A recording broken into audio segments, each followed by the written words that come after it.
Hello and welcome to another episode of our Brothers Creed podcast, where we talk about motivation, experiences, and we explore the world around us. We are the Thomas Brothers, and I'm Jared.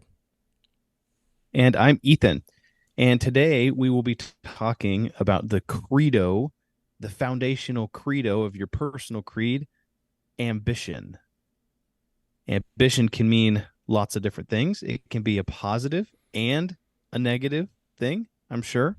So Jared and I each have a story of ambition, and then we'll kind of dig in and talk a little bit about what we think about it and how it can affect personal creeds. Absolutely. Let's dive in.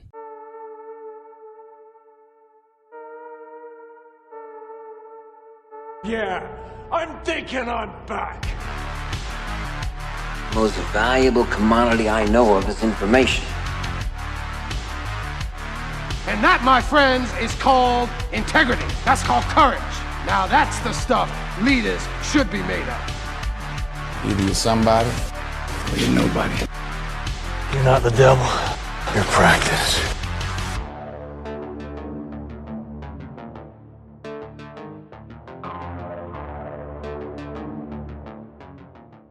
So when I think of ambition, the first person I think of is Michael Phelps, the decorated Olympian in swimming. He has 28 career medals, 23 of which are gold. So he's like the most decorated Olympic athlete in the world. He's absolute boss status. And so I was looking at some of the stuff about him and his training and just like his growing up. And in an interview, he outlined some of his like success. And I think it's in some of his tips and stuff. So I wanted to go through some of those that I thought were really good insight into his ambition and what made him strive for excellence. First of all, he said, define what excellence is for you. He said that for him, it was breaking a world record, winning Olympic gold medals, and becoming a professional athlete.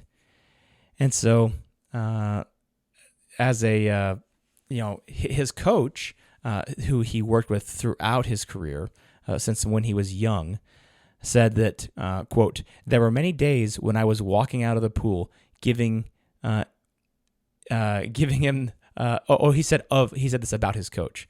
Michael Phelps did. So he was many days he was walking out of the pool giving his coach the bird or screaming obscenities at the top of his lungs. And he says, and we hate each other sometimes. And there were days when we wouldn't talk, but I knew he had to go through that because we were there. We were the best team together. And looking back at my career now, he's somebody that will always be more than a coach. He's always more than a friend. He's part of our true family. And like I said, none of this would be possible without him.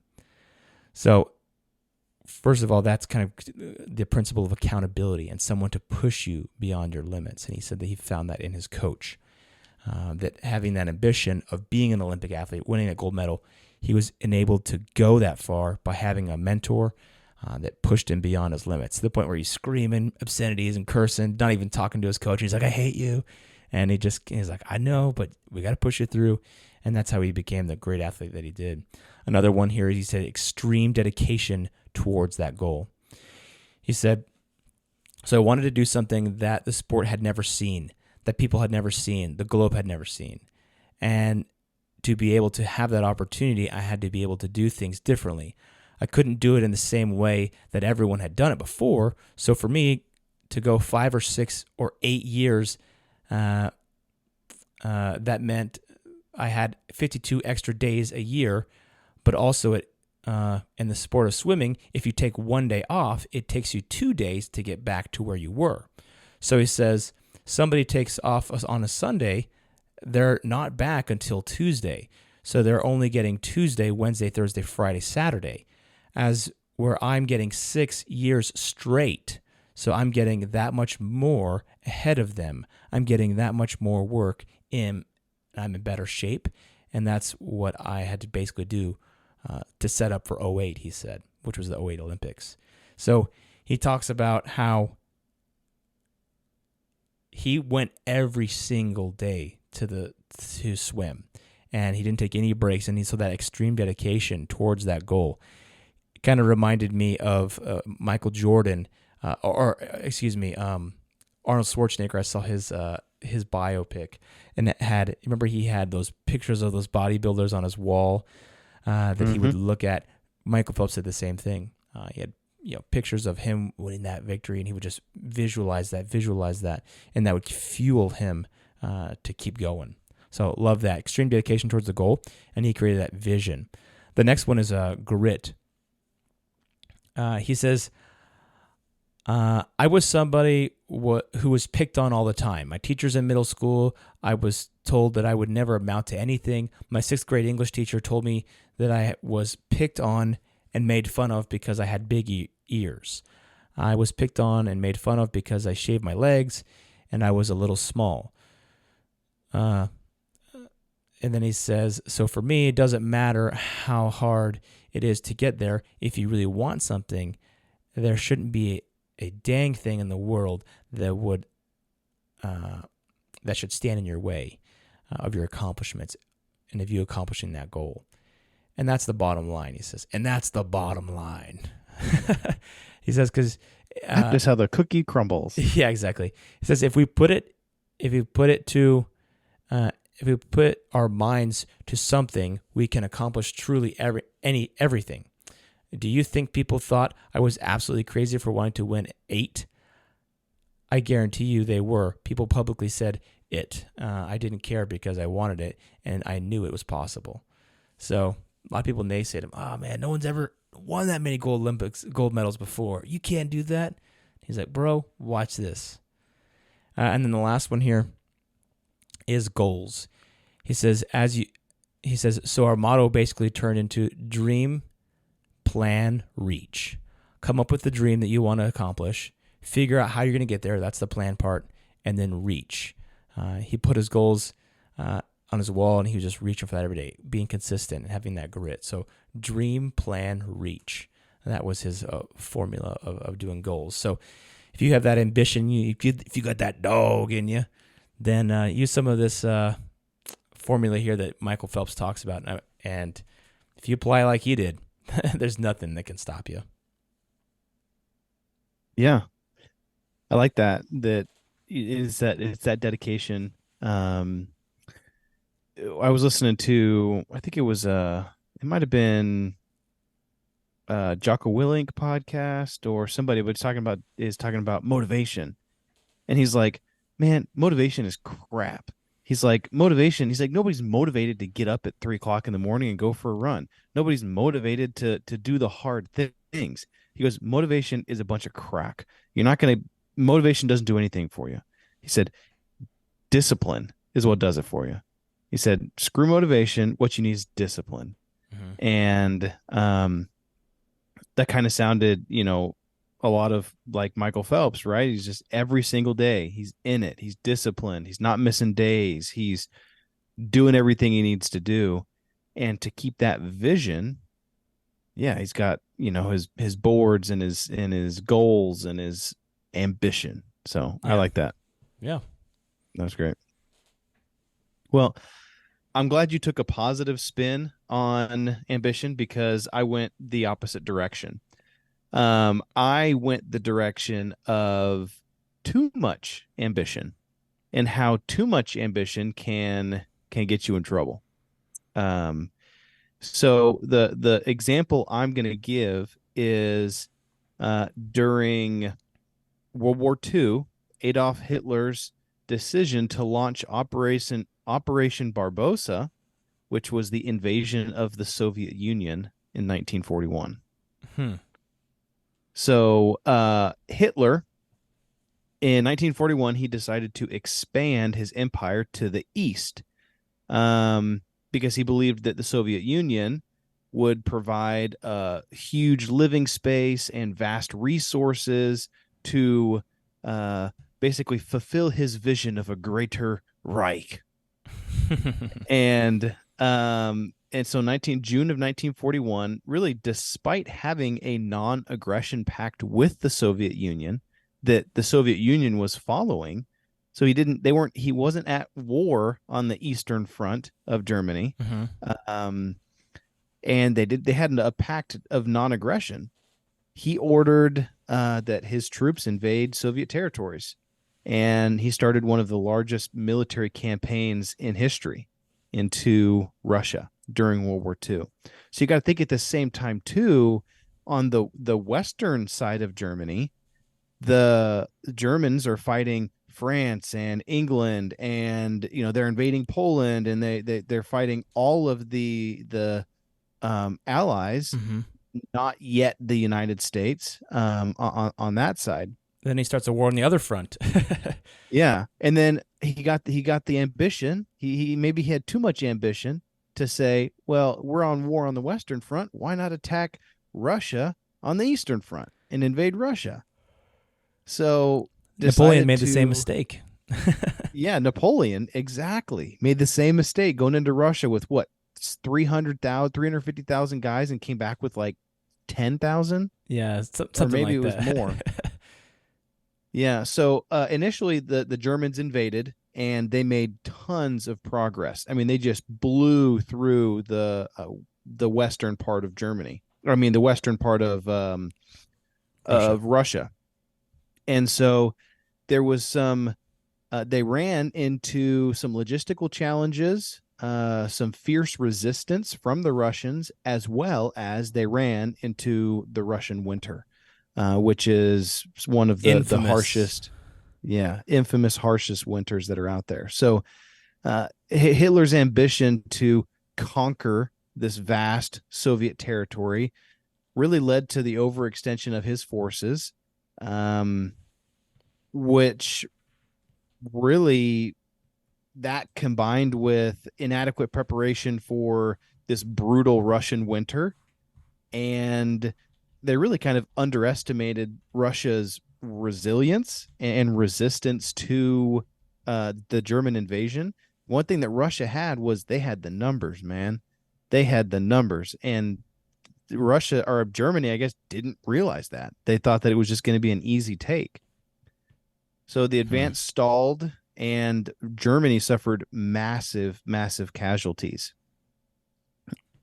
After that,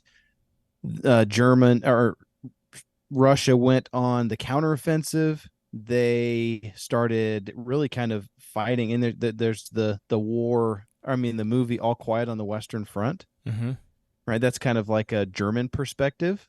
I mean, excuse me, that's a Russian perspective of this German invasion. Good movie as well. But this Operation Barbarossa from Germany just turned into a massive failure. He was losing guys like crazy.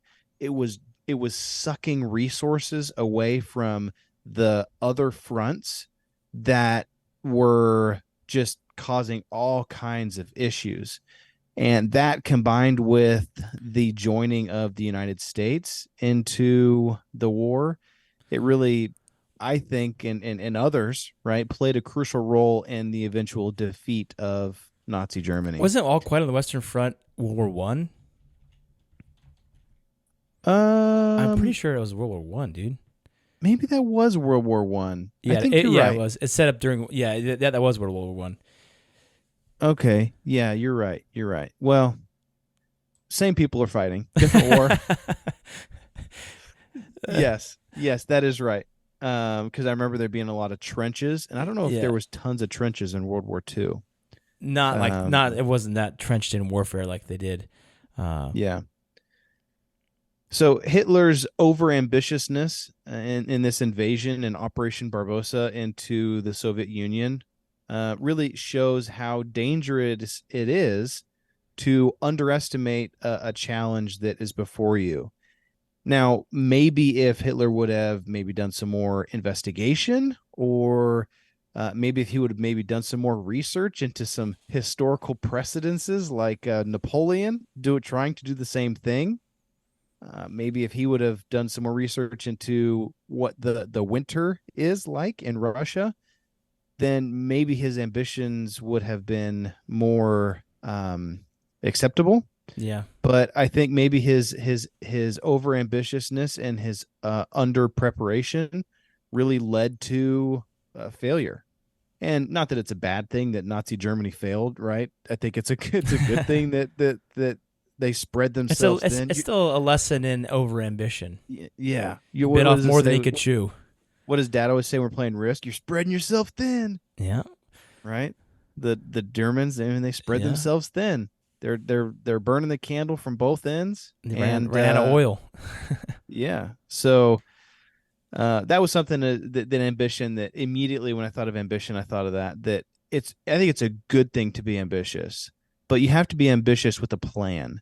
Yeah. You can't just be blind. I don't know, blind ambition. And maybe I hesitate to even say that, because I think that can take you a long ways as well. But yeah, I think having a plan and understanding at least somewhat what you're headed into is definitely a part of how ambition can result in progress and achievement. Yeah. My mantra in my career has always kind of been, it's better to be overly ambitious than not ambitious enough. So if I'm reaching out to someone, or I'm being bold in the things that I'm doing, I was like, well, if I'm going to err, I would rather err on the side of being overly ambitious than not ambitious enough. Yeah. I completely agree. And something that I always do in my career when I start a new role, and maybe this is dumb of me, but I always start the conversation with new managers as I am focused on progression, whether it is progression in this role or progression to the next role or whatever it may be. Mm-hmm. I'm not interested in being in this same role for the next 10 years. Yeah. That does not interest me. Yeah. I want to succeed and excel in this role and have it prepare me for the next role. Yeah. And I always tell new managers that, or managers that, and I said, I'm going to focus 100% on what I'm doing now, but with the goal that it's going to lead me to what's next. Because I want them to know that I'm going to be reliable, but I, want to grow. Yeah. So I hear you, man. Totally. It's good to have those conversations. Yeah. It's like, so I want to tell you right now, I want to get paid more than I'm getting paid now. I know I just started this job, but in the next year, I want to get more than a 3% raise. Yeah. And if they were honest with you, they'd say, well, you can forget that. Yeah. Well, and it's not always about money. It is always about money, but my conversation isn't stemmed from money. And I do say that. I say, and it's not about me just making more money. Yeah. Yeah. It's, I see the next steps in my career path over the next 5 years are X, Y, and Z. Mm-hmm. I'm in this role right now, supporting your team right now. And this is how I want to get to the next step in my career. Yep. Can we do this together? You help me, I help you. Yep. So I think that's definitely a good thing to do. Excellent. Well, I think this has been a great attribute, a great credo attribute here of ambition. Challenge our listeners to apply this concept of ambition in your own life. Take some of these advice, take some of these cautions, and build this into your own creed. And as you do so, you will find new opportunities and new frontiers to conquer, and you'll push yourself to limits that you maybe would not have thought possible before. So with that, let's build our creed together.